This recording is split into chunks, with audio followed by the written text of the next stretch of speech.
అత్యాధునిక labs, international collaborations, advanced placements. మీ dream career ని రీచ్ అవ్వడానికి మీ best choice Godavari global university. మీకు ఎప్పుడైనా కోపం వస్తుందా? I don't remember a single time నా లైఫ్లో నాకు కోపం రావడం. I don't believe that. Actually even I don't believe it some times because అది ఎలాగ అండర్స్టాండింగ్ వచ్చింది. Okay, first of all let us define ఏంటి కోపం అంటే ఏంటి. ఇప్పుడు రోడ్డు మీద ఒకడు వెళ్తున్నాడు, ఒక వెహికల్లో, ఒక స్కూటర్ ఏదో రాంగ్ రూట్లో ఎవడో వచ్చాడు. రాంగ్ రూట్లో వచ్చినప్పుడు రైక్ ఏంటంటే అది అరుస్తారు, లేకపోతే వెనకాల నుంచి ఎవడో కొట్టాడు ఒకటి టక్కని సార్ దాన్ని రోడ్ రేజ్ అంటారు. కొన్నిసార్లు కొట్టుకుంటాం, కొన్నిసార్లు చంపడం కూడా జరిగింది. చాలా ఫేమస్ కేసు ఉంది పంజాబ్లో, క్రికెట్ ప్లేయర్ ఎవడో రోడ్ రేజ్ అనేది. అది ఎందుకు నా రోడ్లో ఇటు వస్తున్నాడు, ఆబ్వియస్లీ మీకు థ్రెట్, ఒక ట్రాఫిక్ యాక్సిడెంట్ అయిందో లేకపోతే ఏదో జరిగింది, దాంట్ నుంచి ఒక విపరీతమైన కోపం అనేది మీరు రైట్ అనే ఒక కన్విక్షన్ నుంచి వస్తుంది. సో నేను రైట్ రాంగ్ అనేది నమ్మను కాబట్టి నాకు కోపం ఉండదు. మనం ఇక్కడ కూర్చున్నాం, ఎవరో కాఫీ అందిస్తున్నారు, ఎవరో కెమెరా చేస్తున్నారు, ఇంకోళ్ళు ఏదో చేస్తున్నారు. నా డ్రైవర్ ఏమో కింద వెయిట్ చేస్తున్నాడు, ఎప్పుడు అవుతాడో ఎప్పుడు వెళ్దామా అని వాడు అనుకుంటాడు.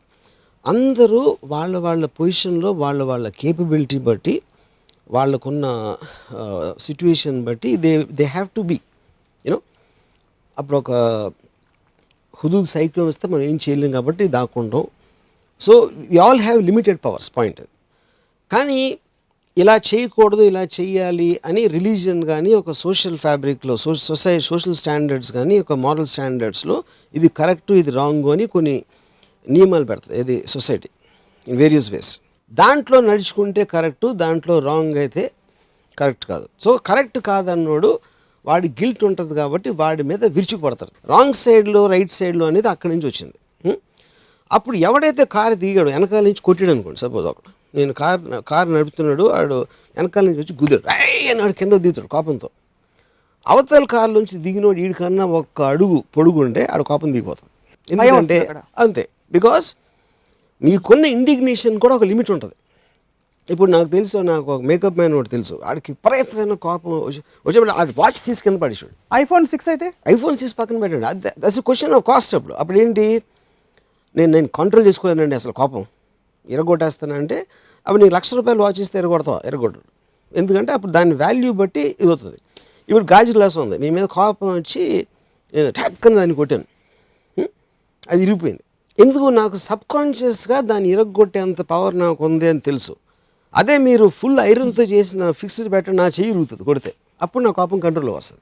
సో ఇప్పుడు మీరు మీ ఇంట్లో మీ పనివాడు బాగా, నేను పనివాడు బాగా చేయలేదు, ఎంట్రా నన్ను అరిసి ప్రతన కోపం వచ్చేది. అది ఆబ్వియస్లీ అది దావుద్ ఇబ్రహీం మీద అంత తొందరగా కోపం రాదు. ఎందుకంటే దావుద్ ఇబ్రహీం ఏం చేయలేమని తెలుసు మనం, అందుకని అది భయంగా మారుతుంది. సో కోపానికి భయానికి చాలా deep interlink. First of all I will stop you there.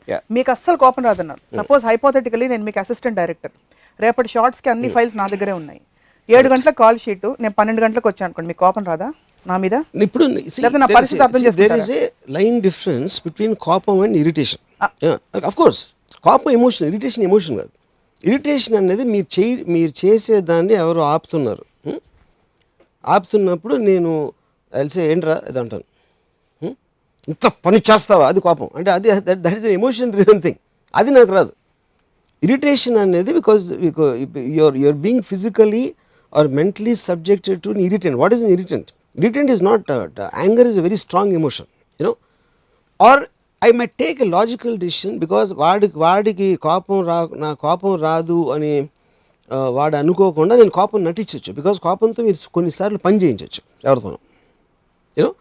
ఇప్పుడు చాలాసార్లు ఇప్పుడు ఇంకొక ఎగ్జాంపుల్, ఒక భార్యకి కోపం వస్తుంది భర్త మీద, ఏంటంటే ఇంటికి వచ్చాడా ఏంటి ఏదో నిలదొక్కుతుందని మాట్లాడతాం. అది ఎప్పుడు అవుతుంది, బికాజ్ నేను భార్యని, నన్ను చూసుకోవాల్సిన ధర్మం నీకుంది అని ఒక ఆ గిల్ట్ ఆస్పెక్ట్ మీద షీల్ ప్లే అప్ ద కోపం. కానీ దాని వెనకాల ఏంటి, దాని సోర్స్ భయం. ఇంకొకసారి పెళ్ళి అయిపోయిన తర్వాత ద ఓన్లీ థింగ్ అంటే నాకు తెలిసిన ఒక కపుల్ చెప్తున్నాను, ఆడికి ఎఫ్ఐఆర్ ఉందా అని ఒక అనుమానం వచ్చింది. ఉంటే ఆ అనుమానం నుంచి నువ్వు రావట్లేదు లేకపోతే అది ఇది అని కొన్ని ఇలా చెప్పేసి the anger will be rising, గొడవలు ఏదో స్టార్ట్ అవుతుంది. అప్పుడు వాడి ఫీలింగ్ మారిపోయింది, వాడి తప్ప అనేది that's a separate topic all together. But fundamentally అదే కోపం ఒక అమ్మాయి ఎఫ్ఐఆర్ ఉన్న అమ్మాయికి అంత తొందరగా రాదు, because she will feel that she doesn't have the what you call stand. Plus she To get, justifies it somewhere అంటారు. తప్పు చేసిన బికాస్ అదే దట్స్ వాట్ అక్కడ సోషల్ ఫ్యాబ్రిక్లో రైట్ రాంగ్ అనేది ఆల్రెడీ సెట్ చేసి ఉన్నావు కాబట్టి దానికి ఉన్న కనెక్షన్ తోటి మీకు కోపం భయం అనేది వస్తుంది, ముఖ్యంగా కోపం. అవును నాచురల్లీ ఎందుకు వస్తుందని కాదు. It's right of indignation which is called. ఇప్పుడు ఒక పాము ఉందనుకోండి, సపోజ్ పాము కలిస్తే చచ్చిపోతుందని తెలిసినావు. అప్పుడు నేను ఆ పాముని స్టడీ అయినా చేయొచ్చు, లేకపోతే పక్క నుంచి వెళ్ళొచ్చు, దాని నుంచి దూకటానికి ట్రై చేయొచ్చు, దాన్ని చంపచ్చు, కానీ పావు కానీ కోపం రాకూడదు. భూమి కలుస్తుందా అని అంతే, ఎంత స్టూపిడో వాడు ఎవడైతే ఏం చేస్తున్నాడో వాడు is coming with a certain thing. ఇది వాడి అవసరం కోసం వాడు ఏదో వస్తున్నాడు, వాడి అవసరం కోసం ఏదో చేసాడు, వాడికున్న పాయింట్ ఆఫ్ వ్యూలో ఏదో చేసాడు సంథింగ్. మీకు ప్రాబ్లం కాబట్టి you should take that thing out if you have the power, but you cannot lose your emotional thing. Okay, ఇంకోటి చెప్తాను మీకు. నేను నా wife when I was married we went to see a film అయిపోయిన తర్వాత మేము ఇంటికి వచ్చాం. అది మధ్యలో సినిమా బాగాలేదని ఒక అరగంట 40 నిమిషాలు చూసి వీ కేమ్ బ్యాక్. ఒక అపార్ట్మెంట్, అది ఒక డోర్ ఉంది దానికి. నేను బెల్ కొట్టాం, లోపల పని పిల్ల ఉండేది, ఒక 17-18 ఏళ్ళ అమ్మాయి. తలుపు తీయలేదు, ఈ గడి తీసుంది అంటే లోపల నుంచి గడి ఇస్తుందని అర్థమవుతుంది. మళ్ళీ బెల్ కొట్టేప్పటికి కొంచెం డీలే అయిన తర్వాత తను తీసింది తలుపు. మేము లోపలికి వెళ్ళి రత్న ఏమో తను కిచెన్ వైపు వెళ్ళింది, నేనేమో బెడ్రూమ్ వైపు లెఫ్ట్కి వెళ్తున్నాను. సడన్గా ఐ హర్డ్ స్క్రీమ్, అరిసింది రత్న. చూస్తే ఒక మగవాడు అలా నడుచుకుంటే వెళ్ళిపోయాడు బయటికి. So obviously understood what's happening. So they are making out inside the kitchen whatever they doing. సడన్గా తలుపు కొట్టేసి గడి తీసుకునేటప్పటికి they had no choice but to open the door. So వాళ్ళు ఏం ప్లాన్ చేశారు, ఓకే అక్కడ దాక్కుని ఇలా ఉంటే ఏదో ట్రై చేసి వెళ్ళిపోవచ్చు అనేది ఏదో అనుకుని ఉంటారు వాళ్ళు. ఇంక my wife started screaming at my that girl, what ever words. నేను తను మనం పని చేస్తుంది, తను సెక్స్ లైఫ్లో ఏం చేస్తుంది, ఎవరితో అఫేర్ ఉంది అని నన్ ఆఫ్ అవర్ బిజినెస్. ఒక పాయింట్. రెండో పాయింట్, మనం లేనప్పుడు తను వేరే బయట వాళ్ళని రానిస్తుంది, ఏదో వాట్ ఎవర్ తన యాక్ట్ అనేది మనకు సంబంధం లేదు. బయట వాళ్ళని రానిచ్చింది అనేది మన ఇంటి సెక్యూరిటీ ఆస్పెక్ట్ అని నువ్వు అనుకుంటే వార్నింగ్ అన్న ఇవ్వు, లేకపోతే పనిలోంచి తీసే. One of the two you can take a decision. But don't shout and scream and show anger. అంటే then she start screaming at me. ఎందుకంటే whenever people can't talk with logic, they resort to violence, whether it's verbal or physical. అప్పుడు అదే ప్లేస్లో ఒక మా father ఎవరు ఉన్నారు అనుకోండి, అంటే I'm talking about a more stronger man, నన్ను కొట్టేవారు. అంతే డిఫరెన్స్ ఉంటుంది. Verbal or physical violence they both come from the same source. అప్పుడు ఎందుకు you are feeling a tremor, ఇంత పని చేస్తావా అని అనేది ఫస్ట్ ఆ పని ఏంటో తెలీదు, నీ రైట్ ఏంటో తెలీదు. But it is every programme reaction is like that. It comes from your belief system. So that is the verbal violence and physical violence కి అంతే డిఫరెన్స్. సో ఇరిటేషన్ అనేది దోమ కుడితే చింగ్ అంటుంది, అప్పుడు మనం ఇలా అంటాం, దాని మీద కోపం రాదు.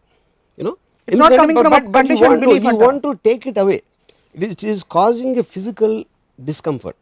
అలా కదా. నేను ఇందాక లేట్గా వచ్చాను కదా షూటింగ్కి, అప్పుడు మీకు ఇరిటేషన్ ఎందుకు వచ్చింది? నాకు ఇరిటేషన్ ఏం రాలేదు. ఇరిటేషన్ వస్తుందని చెప్పారు కదా మీరు. నేను ఒకవేళ లేట్ గా షూటింగ్ వస్తే మీ అసిస్టెంట్ ఎందుకంటే మీ ఫ్రేమ్ వర్క్ లో మీ రూల్స్ ప్రకారం 7 గంటలకు రిపోర్ట్ చేయాలి. It is stopping me from doing something. It is coming in my way. That's it why is bothering me. So you are entitled to anger or irritability or whatever if it comes in your way antaru, but not as a general principle which doesn't affect you. For example, in the kitchen incident, kitchen incident లో ఎవరికి అది దాని వల్ల consequence లేదు. Correct. It's their life. అక్కడ కోపం రాకూడదు, మిగతా చోట్ల రావచ్చు అంటున్నారు, అంతేనా? కాదు, నేను అలా అంటలేదు. కోపం అనే వర్డ్కి మీనింగ్, కోపం అని irritation they both are completely two different classes. I don't think they should be mixed. కోపం అనేది ఇప్పుడు మీరు ఆ టక్ అని ఒక వెనకాల నుంచి కారు కొట్టినప్పుడు ఈ జర్క్ తోటి మీకు ఇరిటేషన్ వస్తుంది. కానీ వాడి మీద అరిసేయటం అనేది కోపం నుంచి వస్తుంది. ఇలా కొడతాం అనేది where you are losing your own energy, or losing your own.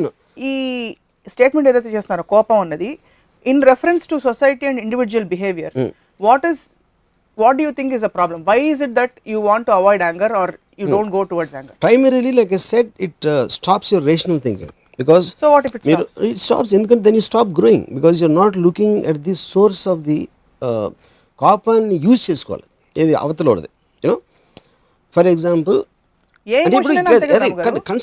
కన్స్ట్రక్టివ్గా మీరు యూజ్ చేసుకున్నది any emotion is correct, but your own anger can never construct anything except for public I mean ఒక అన్ఎక్స్పెక్టెడ్ ఆర్ అన్ఇంటెండెడ్ సొల్యూషన్ దొరకచ్చు ఎప్పుడైనా మీకు.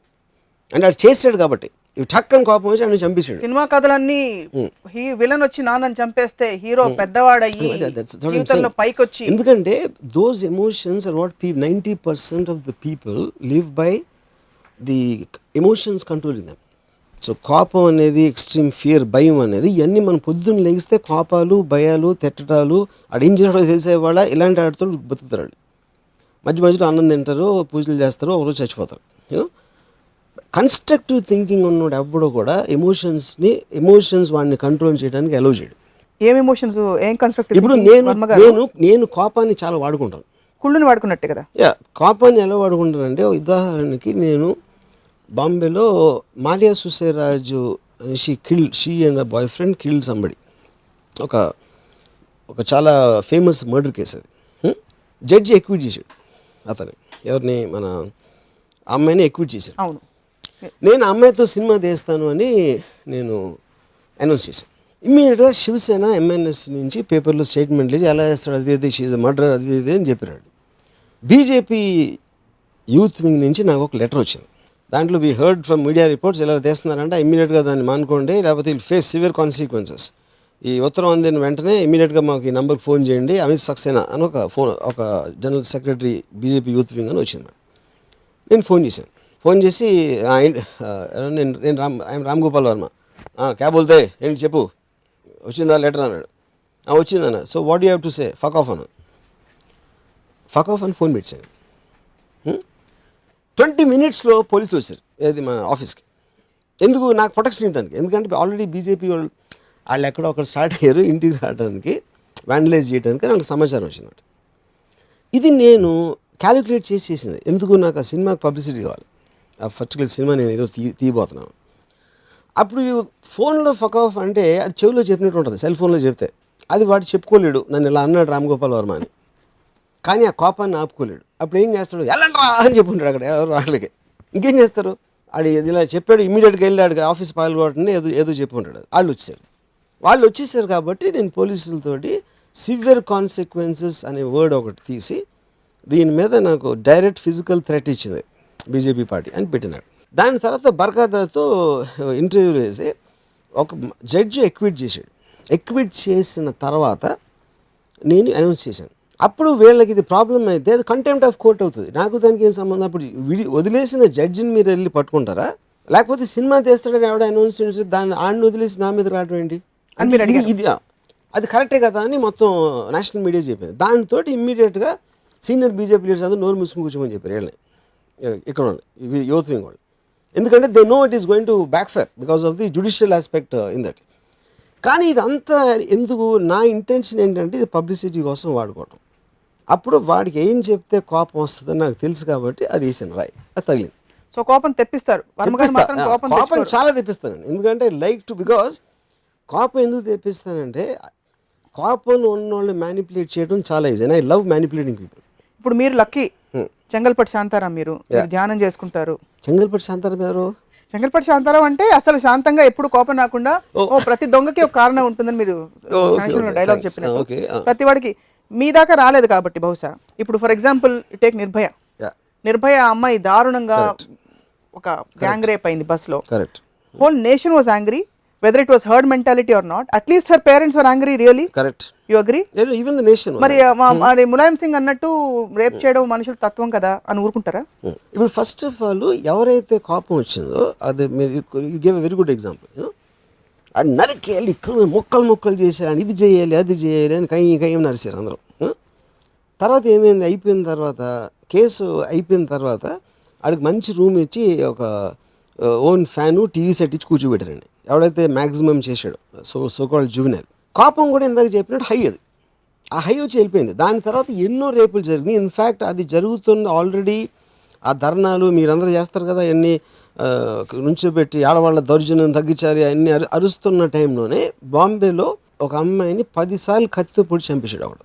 అదేమో ఇంత ఉంది news. ఎందుకు? అది స్పాట్లైట్లోకి రాలేదు. ఈ సినిమా హిట్ అయింది, ఆ సినిమా హిట్ అవ్వలేదు, కానీ జరిగింది ఒకటే కంటెంట్ అక్కడ. సో కోపం అనేది ఎప్పుడు కన్స్ట్రక్టివ్గా వచ్చేది, ఎప్పుడు చేస్తుంది అది.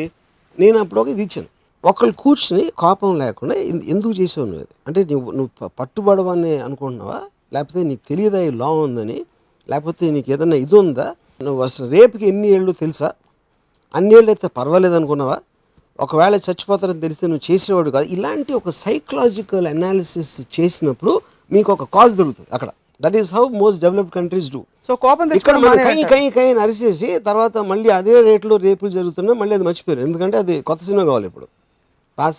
అదే టైప్ సినిమాలు వస్తే మనకి ఎంటర్టైన్మెంట్ రావట్లేదు కాబట్టి Nirbhaya is the last picture in that genre. But why can't you do that analysis? Why do think that's not happening? Bombay అదే అంటున్నా, because they don't mean it. కోపం అనేది కన్స్ట్రక్టివ్ థింగ్ చేయదు.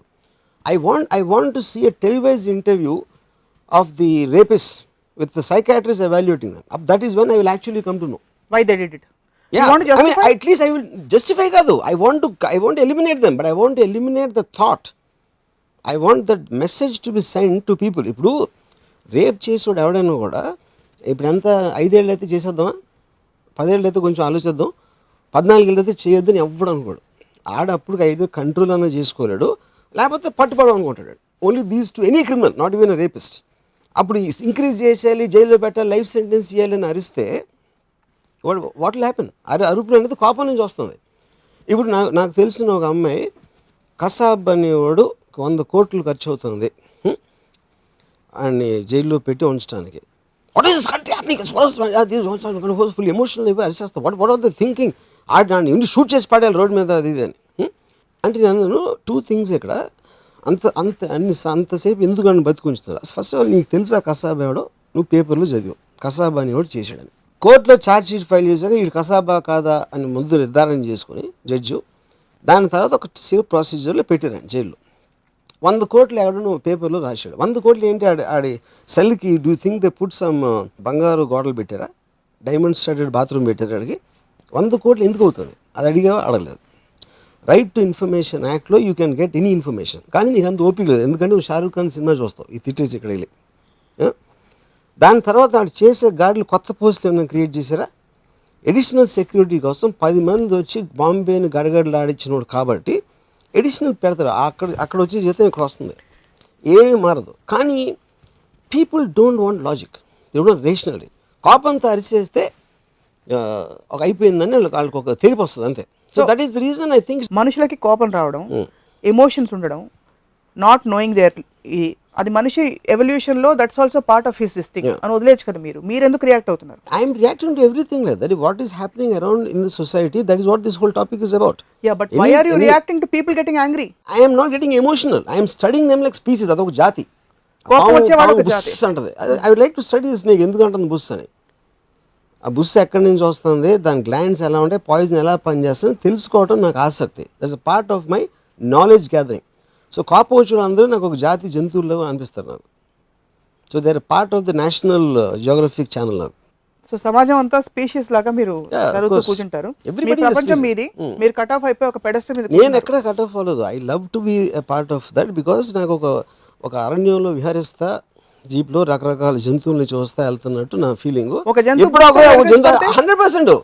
ఇప్పుడు నేను పాముకి చెప్పాను అనుకోండి, లేదమ్మా నీ ఆహారం కాదు, నువ్వు నాకు కావాల్సిన అవసరం లేదు, ఎందుకంటే నువ్వు అన్నీ యాక్చువల్గా నిన్ను ఎలకలో వాటిని తినడానికి పుట్టించాడు దేవుడు, నా నుంచి నీకు ఏమీ రాదు అని చెప్పేది టపక్కన కరుస్తుంది. ఎందుకంటే అది పాము కనుక. ఎందుకంటే అది నా లాజిక్ ఏంటే పాము అవుతుంది. Which is same case with people. ఎందుకంటే నేను లాజిక్ అంతా చెప్తే, ఇందాక నేను చెప్పిన కోపం అందరికీ వాళ్ళు వైలెన్స్ దిగుతారు. ఎందుకంటే కోపం లేకపోతే వాళ్ళకి ఐడెంటిటీ లేదు. పొద్దున్న లేస్తే కోపమో భయమో లేకపోతే ఏదో ఒక ఎమోషన్ ఫీల్ అయిపోతే వాళ్ళు బతకలేరు. మధ్యలో ఇప్పుడు నేను మెషిన్, నాకన్నా ఎమోషన్ డిఫరెన్స్ ఏంటంటే ఎమోషన్ని మనం కంట్రోల్ చేయడానికి. ఇందాకేంటి నేను ఆ బీజేపీ కేసులో నేను కంట్రోల్ చేస్తాను ఎమోషన్, కానీ చెప్తున్నా ఆ కంట్రోల్ చేసిన ఎమోషన్ నుంచి నేను విపరీతమైన ఆనందం పొందా. అది యాక్చువల్ ఎమోషన్.